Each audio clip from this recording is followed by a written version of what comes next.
औरत होकर एक मर्द पर हाथ उठाती हो। बहू हो तो बहू की मर्यादा में रहो। मर्यादा की रस्सी में तो आप जैसी जाहिल और गवार औरतें बनती हैं। मुझ जैसी पढ़ी लिखी मॉडर्न जमाने की लड़की नहीं। Excuse me, I am not an illiterate. I am a graduate from the University of Allahabad.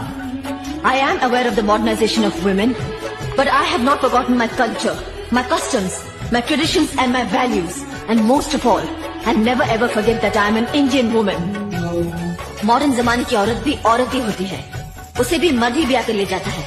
मर्द को ब्याह कर वो नहीं ले जाती। जमाने ख्याल और लिबास बदल देते हैं, औरत की शरीर की बनावट नहीं। लोग तुम्हारे ख्याल की लड़कियों को लज्जत का सामान भले ही समझते हो, इज्जत के काबिल कोई नहीं समझता।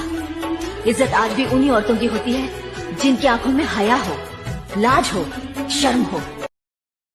डाउनलोड शेयरचैट। औरत होकर एक मर्द पर हाथ उठाती हो। बहू हो तो बहू की मर्यादा में रहो। मर्यादा की रस्सी में तो आप जैसी जाहिल और गवार औरतें बनती हैं। मुझ जैसी पढ़ी लिखी मॉडर्न जमाने की लड़की नहीं। Excuse me, I am not an illiterate.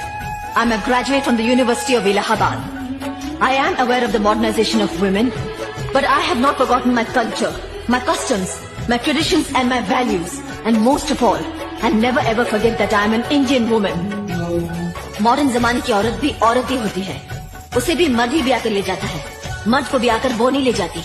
जमाने ख्याल और लिबास बदल देते हैं, औरत की शरीर की बनावट नहीं। लोग तुम्हारे ख्याल की लड़कियों को लज्जत का सामान भले ही समझते हो, इज्जत के काबिल कोई नहीं समझता। इज्जत आज भी उन्हीं औरतों की होती है जिनकी आंखों में हया हो, लाज हो, शर्म हो। डाउनलोड शेयरचैट।